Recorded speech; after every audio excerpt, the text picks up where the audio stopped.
Good morning and welcome to today's DAP meeting. I would like to officially open today's meeting at 9:30 a.m. and I would like to acknowledge traditional owners and pay respects to elders past and present on the land in which today's meeting is being held.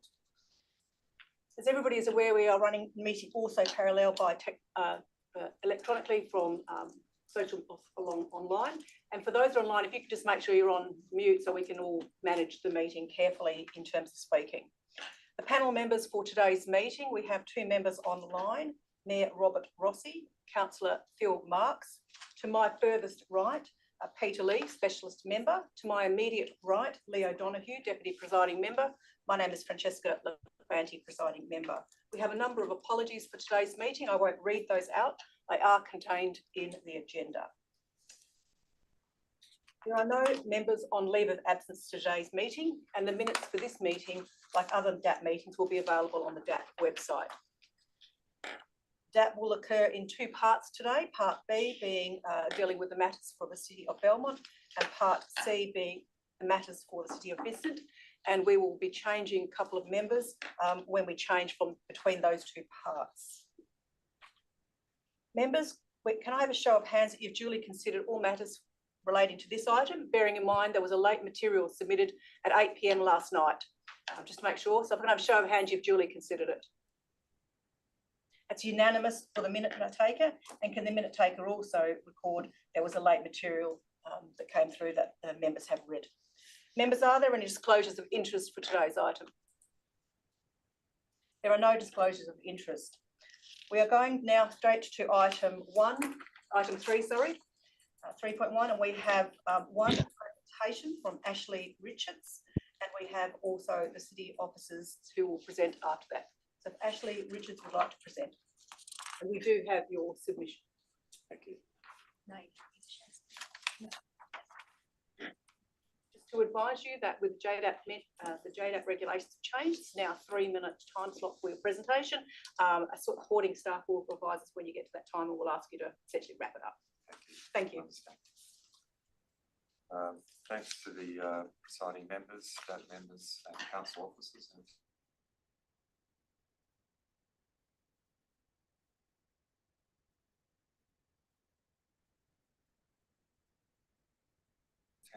Are in support of the report. There was just one condition which I just want to finish.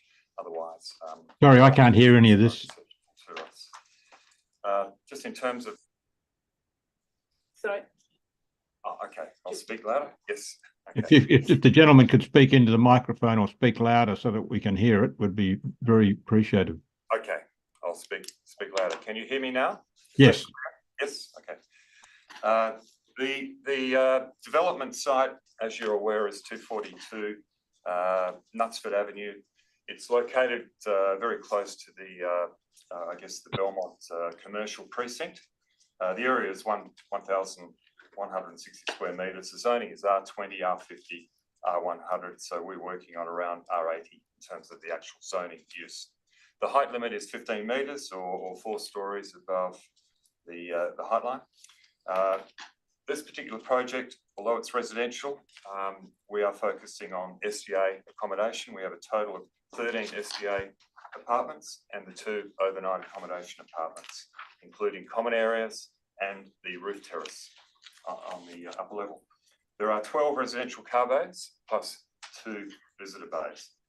In terms of the building design, we went through the DRP meetings. We went through a series of meetings, looked at various options in terms of the planning layouts, and when we all agreed on the move forward, which was for the driveway to sit on the eastern side, because there is parkland located on the southwest side, 1 block away from the site, which means that we have the ability to focus the upper levels on that parkland. In terms of building design, look, it's a simple single aspect plan in terms of the central apartments to the design, with double units at the front and rear, taking advantage of the street frontage. It has a very strong entrance statement, a central entrance statement between the overnight accommodation apartments, which leads to an open, landscaped, open courtyard, including the lift lobby and other services. We consider that this design has excellent solar and cross ventilation. As a result of that, it's focused on the north aspect to try and improve the solar access and ventilation through the development. We have variation in materials from a podium to the level 1 and 2, and then the upper level is also delineated by a cladding material, just to give us a breakup of the elevation in terms of articulation. The site slopes from Knutsford Avenue down about 3 metres to the rear, and hence we've Getting close to the. yeah, we provided an undercroft car park, which was worked through thoroughly with the DRP members. In terms of context, we are using some of the existing concrete blocks, which are on site to provide a contextual elevation, including artwork on the front. Orientation, I mentioned before, is very much north-south. Landscaping consists of a landscape courtyard on the top, which is for the participants' use, facing north, looking over the CBD area of Belmont. Sustainability, we have included those features, including the solar panels, EV charging, and the materials are a lightweight type system. The time is pretty much finished. Yep. And you did make mention, you made mention of change. Yes, in the minutes, it does mention, I don't have it, rendered cement or rendered brickwork along the Condition of 9. yes, it was 9. It says That's right. prior to occupation, the external face of the wall built the northwestern boundary should be finished in either face brick, painted brick, or painted brickwork. Yeah. Painted render, sorry. Yeah. Okay, so you're asking for. Well, what we're looking at is it's a concrete structure, obviously concrete columns, concrete slabs, but majority of the building will actually be a panelled laminated board, insulated panel type system. So with various cladding materials. So it's just not the path that we were going necessarily for a lot of these projects, mainly because it's speed of erection, dry trades, and we consider that this will give us a better aesthetic outcome. Given its proximity to the commercial areas of Belmont, it's more of a laminated, low maintenance finish to the cladding. What does it butt up to? What does the rear butt up to? Rear of the building that you don't want. This was the side elevation. It was along the. So it's the side, not the rear. No, not the rear. No. They made mention of. I think it was the side of the building. I thought on that clause.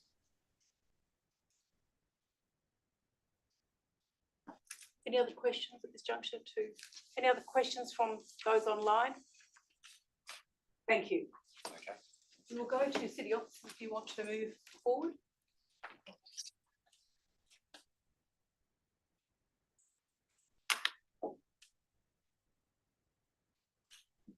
If you want to or speak to the item, if you've got anything further you want to say, including the request that we've heard regarding the condition change, you'd also like to speak to that. Thank you, Presiding Member. And through the chair, we will probably go straight into the questions, and I can certainly address the queries raised by the applicant previously. Yep. So just to clarify, the wall that is in question, I believe, relates to the northwestern wall, and just for your perspective, is the wall along this side on the boundary. And that butts up to, The side. I know, but what does it butt up to? What's next door? So next door, I believe it's a residential house. Is the driveway. Just for context, the condition 9 is a standard condition that we apply to boundary wall, and if it would assist with the applicant, we're happy to specify the concrete material in there. However, we believe the wording of the condition allows for us to consider any other material that is deemed appropriate. It really is the painter. In this case, it's understood that they want to proceed with a concrete finish, which I believe the painted render would be able to satisfy that. However, just to be specific, we're happy to, we have no objection to if a concrete is added onto it. Sorry, you have no objection if a concrete Finish. Thank you. So I'm not sure that's what I was talking about. Yeah, sorry, I've misinterpreted I'm a that. bit I understand confused. that's probably a screen wall to the bin area or something that's on the boundary. Is that right? In that case, brickwork is fine. I was referencing more for the actual building wall as opposed to something that's on the boundary. So, Yeah. So can we just get clarity from our perspective, which particular wall we're referring to? So one's referring to. Yeah. Thank you, you can come forward as well, actually, then we can clarify. Yep. We are talking about condition 9 at the moment. oh, okay. So that's the fence. That's the bin pad, bin area. Yeah, So, That's okay. that's okay. so Yeah. we were talking about 2 different walls, is that Yes, that's what right. I understand? Yes. Simply, did the members online clearly hear what was being discussed then? Can I get clarity, please, Madam, please? Because I'm a bit confused. I'll summarise it, but I'll get the officer to explain it. I understand that the presenter was referring to the walls of the building, and the condition was referring to the wall, the boundary wall, a fence line boundary wall. And I'll get the officers to clarify that. Do you want to speak quite loudly if you can? Yeah. So through the chair, Mayor Rossi, just for your perspective, the condition 9 relates to the boundary wall, and on the perspective is this wall here. Thank you. Gotcha. Are there any further questions to officers, or you can go back to the earlier presenter as well? If there are no further questions, thank you. We will move straight through to the item.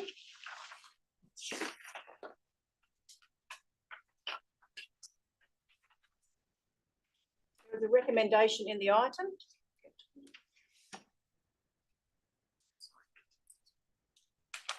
As per the standing orders, we will move straight to the responsible authority recommendation. It's a recommendation for approval with conditions.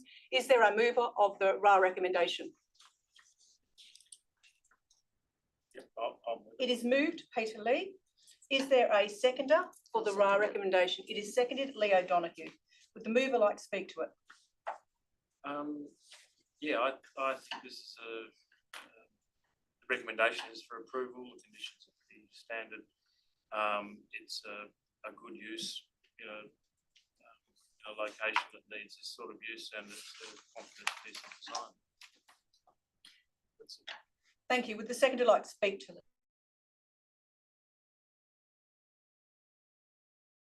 Yes, look, I'm pretty well thought out in terms of design. I think it is a more than appropriate use to be located close to, well, within an activity centre and close to a major shopping centre. And I think that, it has a very strong community focus, this particular use. I note it is in an area that has got various codings and that it is located next to residential. However, I'm confident that it works very well on a whole lot of it, so I'm going to be supporting it. Any further speakers to this motion? There are no further speakers. I will speak to it before going back to the right of reply. I'm supportive of this proposal. From my perspective, it meets with the planning framework as contained in the report. Matters have already been spoken about today. I won't repeat. The minor variations as listed in the agenda are acceptable in the context of the development, its zoning and its location. Those are my comments. I move back to the mover for right of reply and close of debate. I don't think there's anything else to add. Debate has closed. We're now going to the vote. I can only see one of the members online, so we are going to be voting at this present stage with 4 visual members. If the minute takers can record that. All those in favour? Against? It is carried 4-0, so it's carried unanimously, but we need to just make sure that we indicate that the member had dropped off the system before the vote was taken on that item. Thank you. There are no other matters in relation to either Form 2 or SAT reconsiderations for Part B, and accordingly, we are now going to move on to Part C. We will be changing members for the minute taker. It is 9:43 a.m. and we will be changing members. Good to see those online, and have a nice time. We are now moving on to the next presentation, next agenda item. Thanks, officers. Thank you. Thanks, presenters.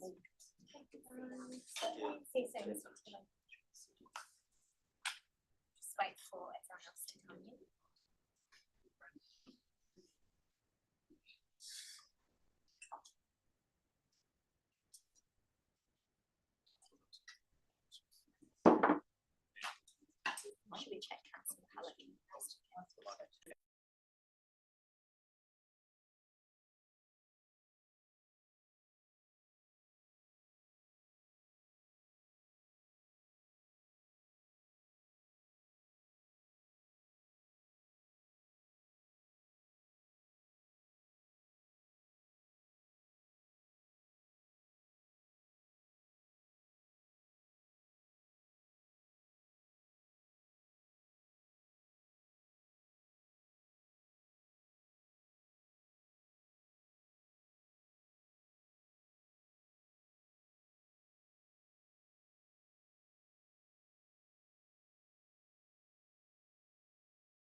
Good morning and welcome to part C of today's agenda. It's dealing with items from City of Vincent. We have online Councillor Jonathan Hallett. Hello, Jonathan.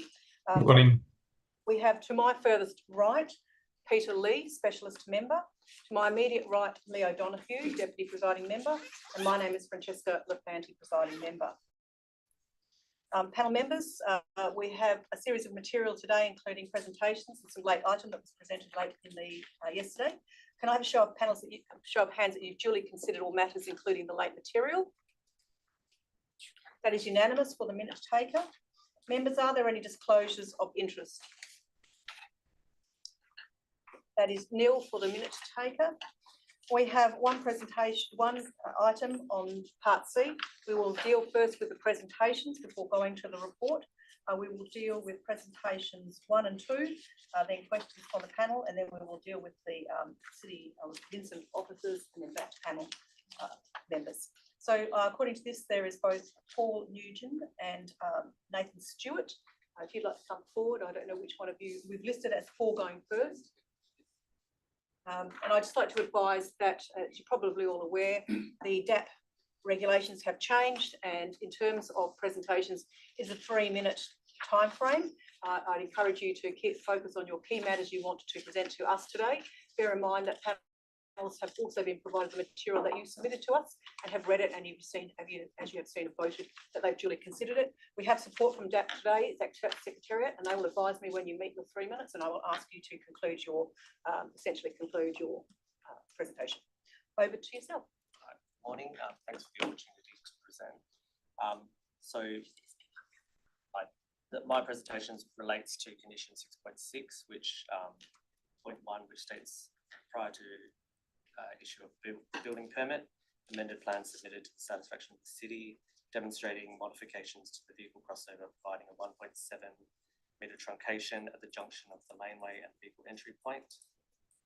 So we're only objecting to this first point, and the rationale is shown just here, which shows a sweat path of a vehicle entering and a vehicle exiting the site onto the laneway.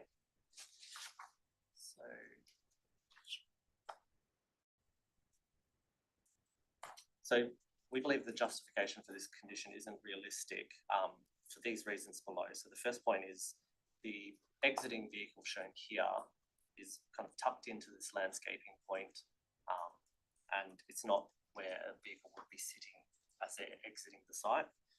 Second point is the entering vehicle is shown kind of hugging the southern side of the right of way. It does a stop, does a full wheel lock turn, and goes into the site, kind of almost trimming the first bay inside the site. So it's not really a realistic situation. Essentially, this is two B99 vehicles, which are very large. So a realistic situation, if you come across like a large Land Cruiser or a Ford Ranger coming in the opposite direction, you're not going to try and squeeze past each other. One sort of gives way to another. And this happens in many existing car parks, and particularly along narrow laneways. I've shown an example below of an existing childcare centre in Mount Hawthorn down the road. And this is the same access, or a similar access scenario, which shows the same sweat path scenario. And essentially in this case, one vehicle would have to yield to another if they're two B99s.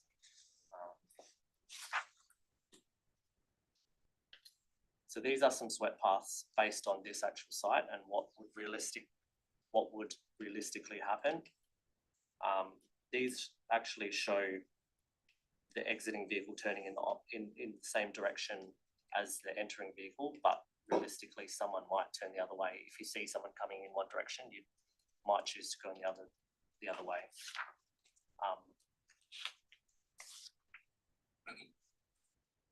And this is the other scenario. If a vehicle is already entering,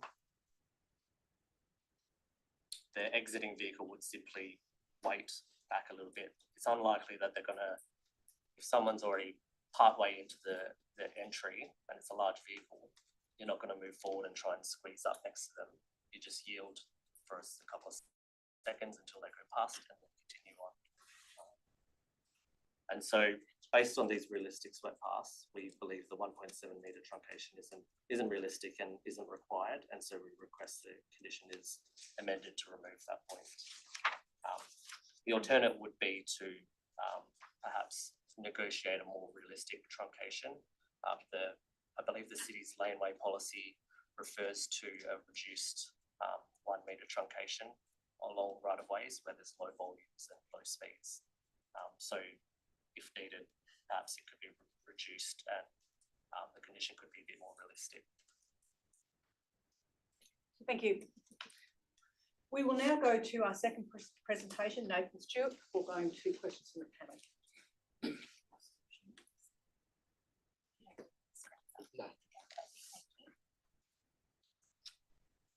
Good morning, panel members, councillors and city staff. My name is Nathan Stewart from Grow Group.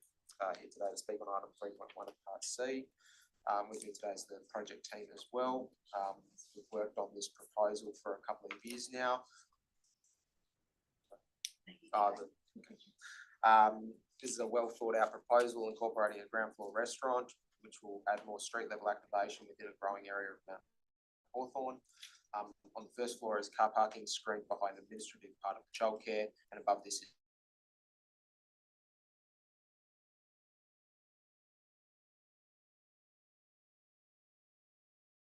is 2 stories of childcare rooms. Tenant's already who's already got one other centre in Perth near Claysbrook train station and another under construction in Fremantle.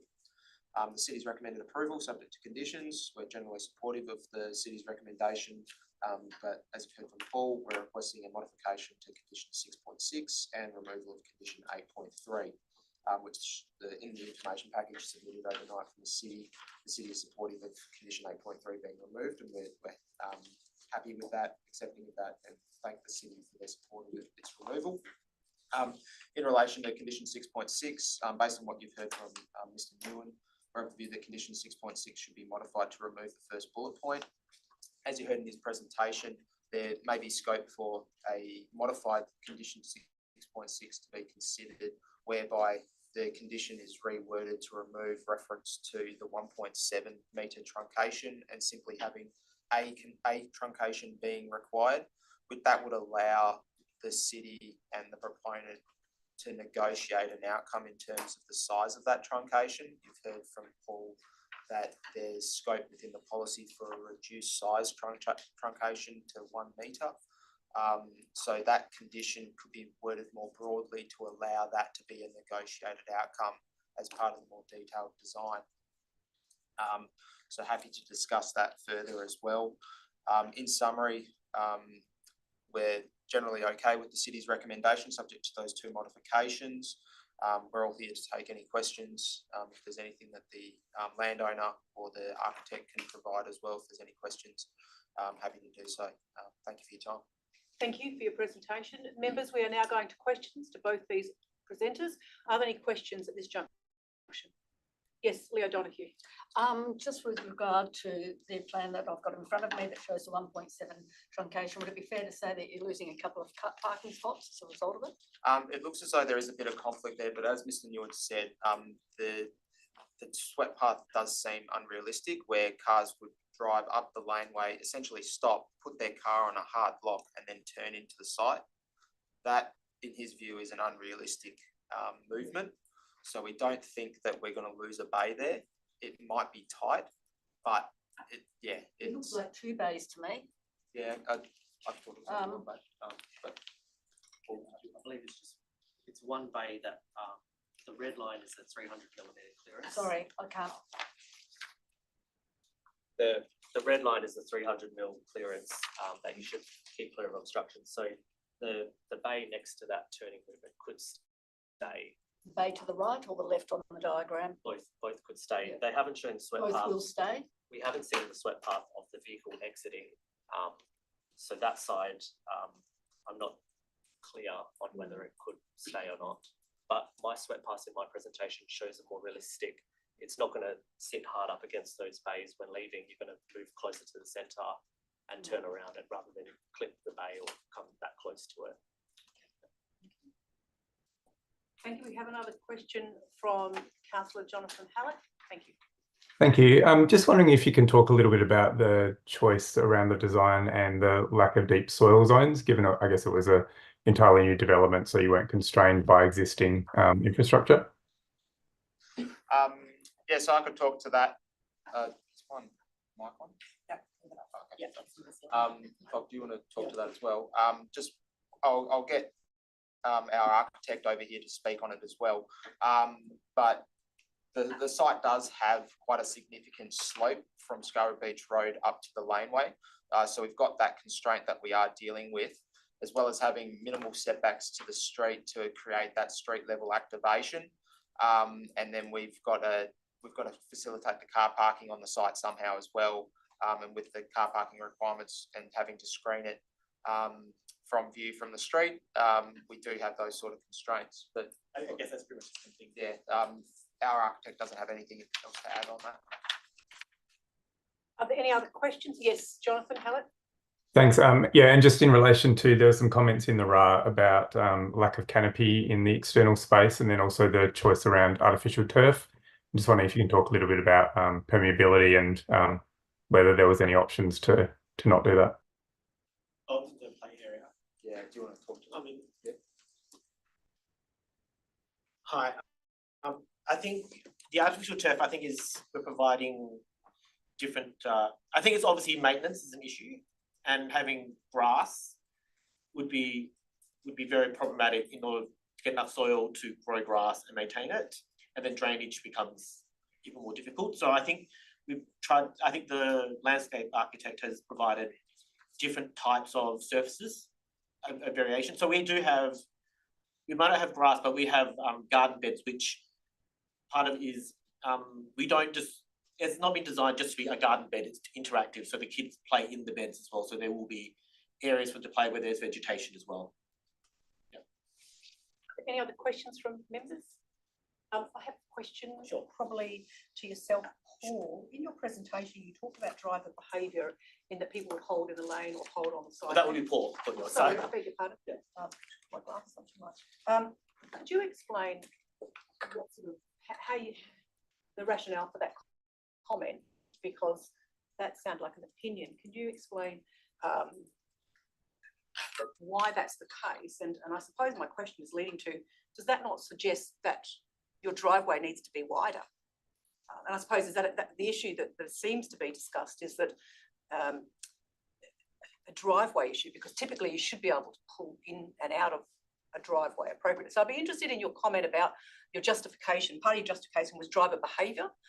We don't manage driver behaviour as part of a planning condition or a planning decision. So could you explain that in the context of your commentary about removing the point or reducing the truncation? I have a similar but slightly different question in the context of truncation.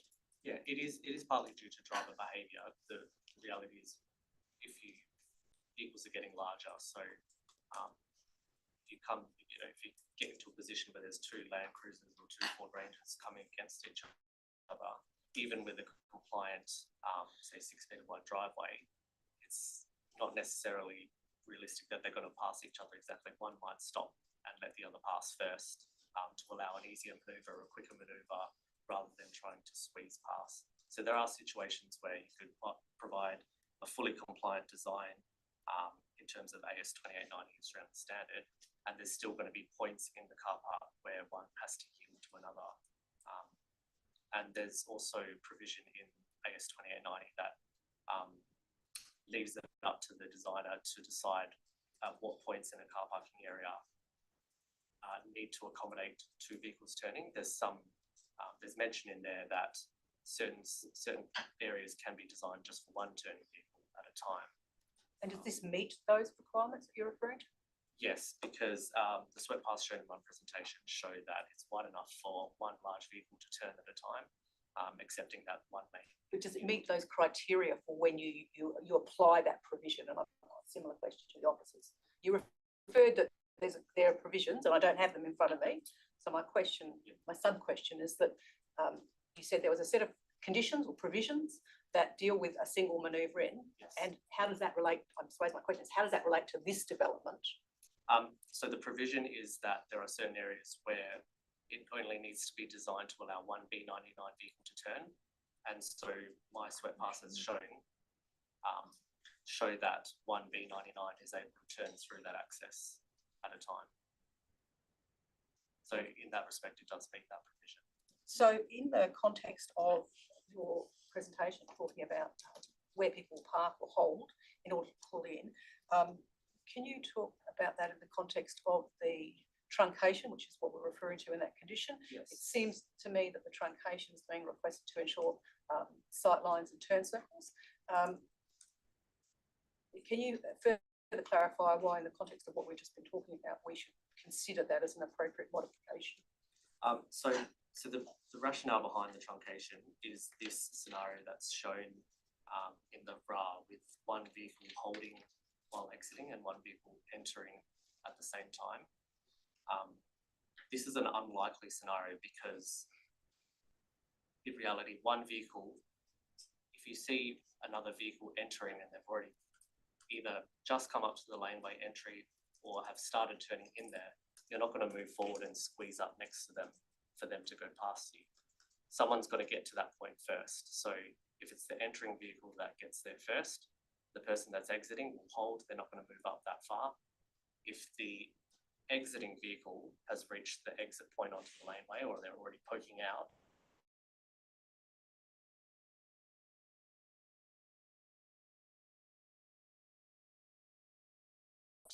the driver on the laneway isn't going to try and squeeze. And it's a common scenario in many laneway situations where one momentarily yields to another to move past, to make an easier manoeuvre and not squeeze past in that manner. That's shown as a pass. Thank you. They're my questions. Is there any further questions from panel members? Thank you very much. We will now move to City of Vincent officers, and there is a number of them here.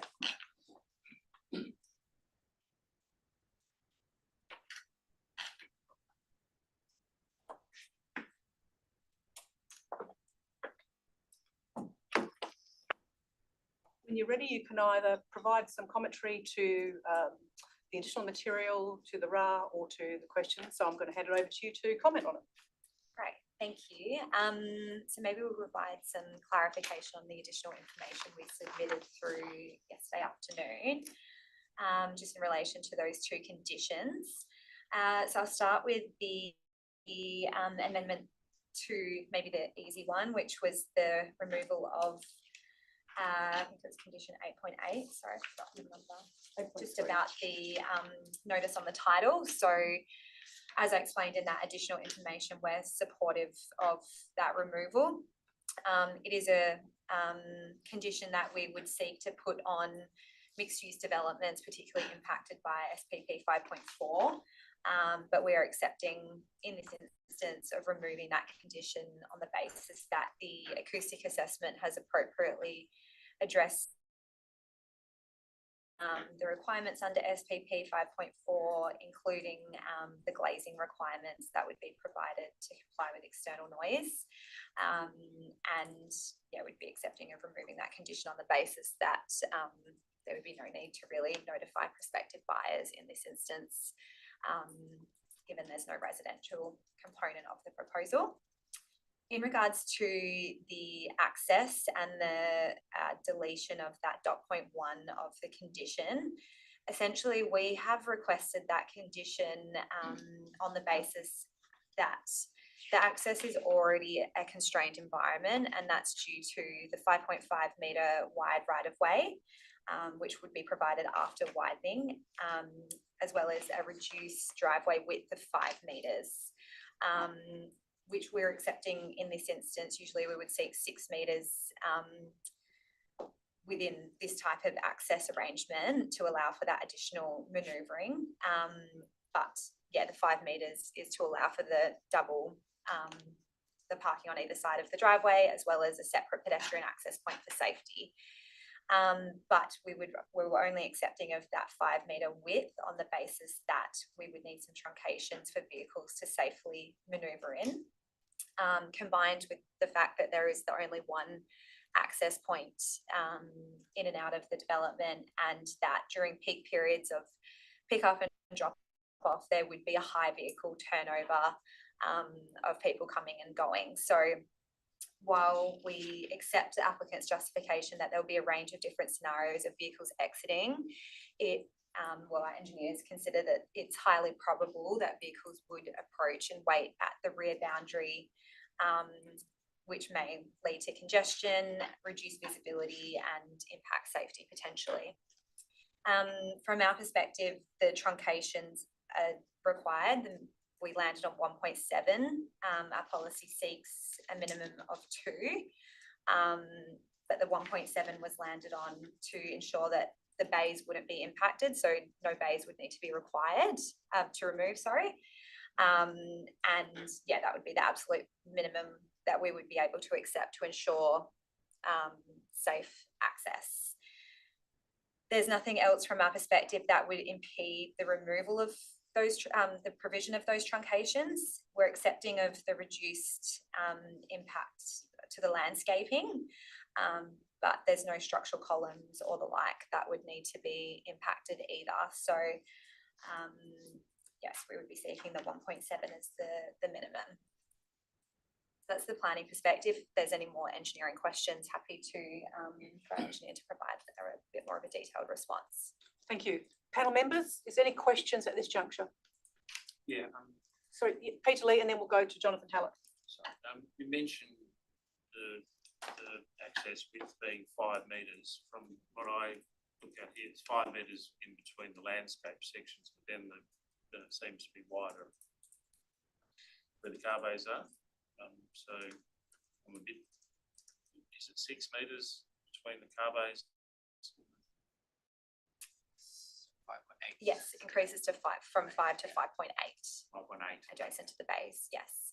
With the inclusion of the truncation, that would essentially open it up to 5.8 with the truncations. They are 2.4 metres wide, and the columns are drawn very narrow and the other. There does appear to be not much room for manoeuvrability anywhere, changing anything. Okay. Sorry, Jonathan Hallett. Thank you. Just in relation to vehicle movements, I guess less so just the access turning aspect, but in terms of an increase in vehicle movements generally in the area, it's quite a small laneway. There's not amazing sight lines from either end, and it's kind of busy corner. There was a question in the public gallery just around it's already struggling with the volume of traffic, and just wondering if you can comment on, I guess, the level of impact this is going to have in terms of vehicle movements. So with the volume of, Sorry, you'll need to speak up because it's in the roof. sorry, with the volume of the right of way, it's up to 3,000 vehicles per day based on Emirates guidelines. So with the additional, I believe it was only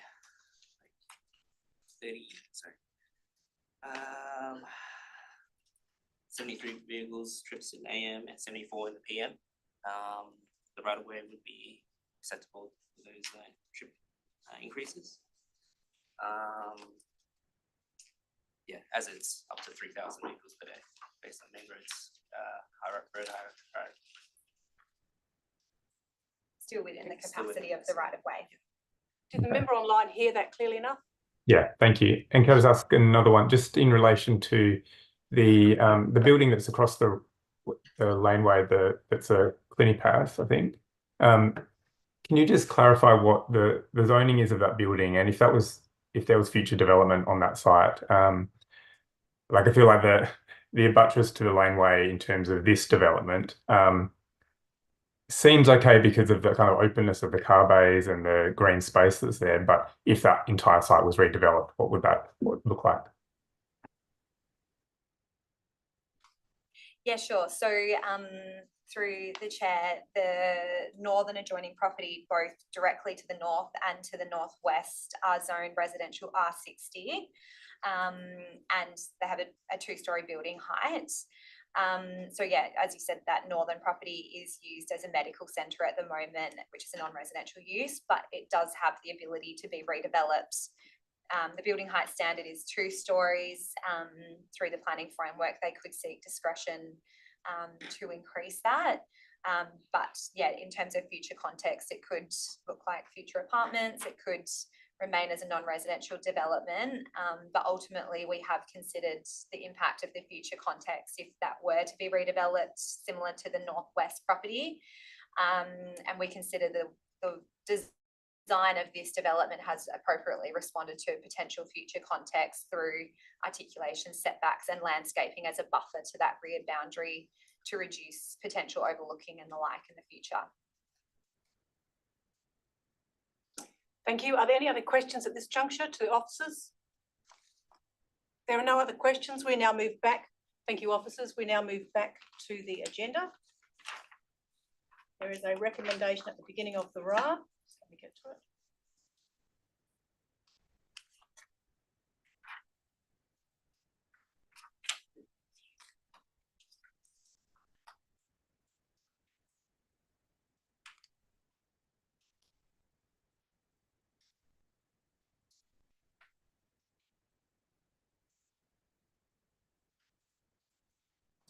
It's a recommendation for approval at the beginning of the RA.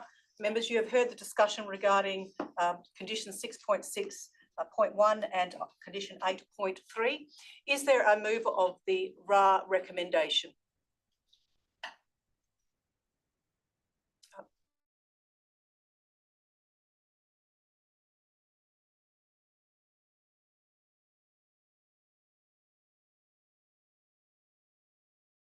I will move from my perspective, it's a good development.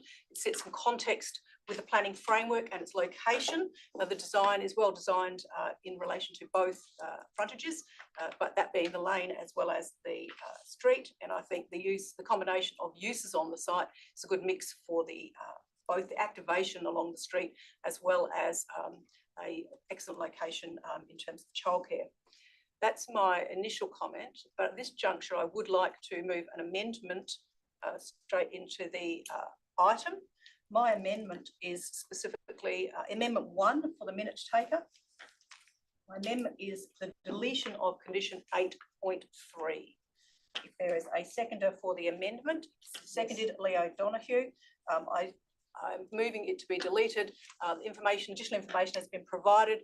It's not considered to be warranted in this case and is appropriate to be supported to be removed. So that is my amendment.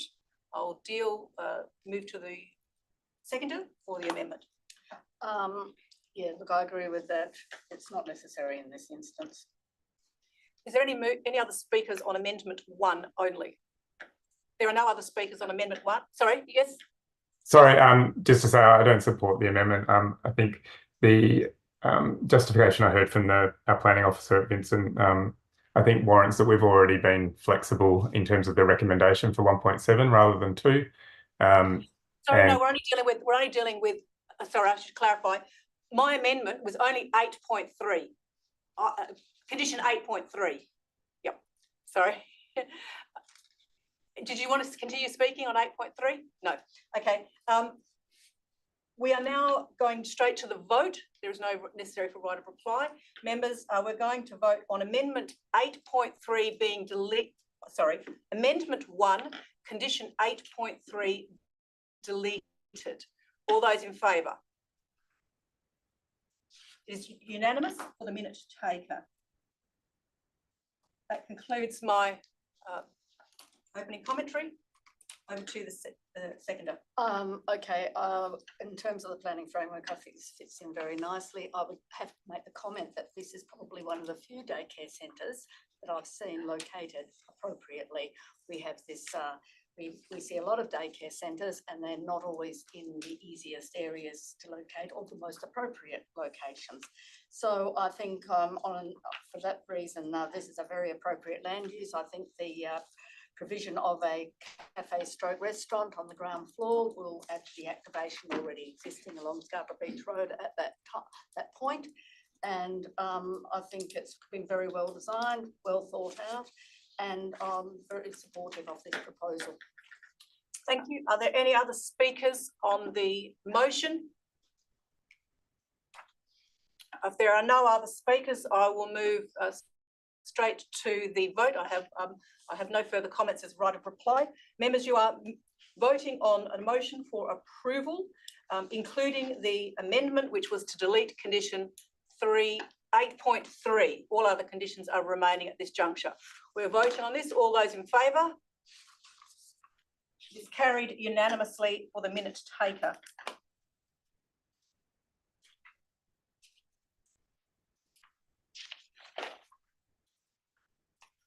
We move back to the agenda. There are no Form 2 applications. There are no Section 31 reconsiderations. I'll now move forward to Part D, other business. The SAT applications are listed. I have no comments in those. There is no general business, and accordingly, I close today's meeting at 10:15 a.m. Thank you. Great, thanks folks.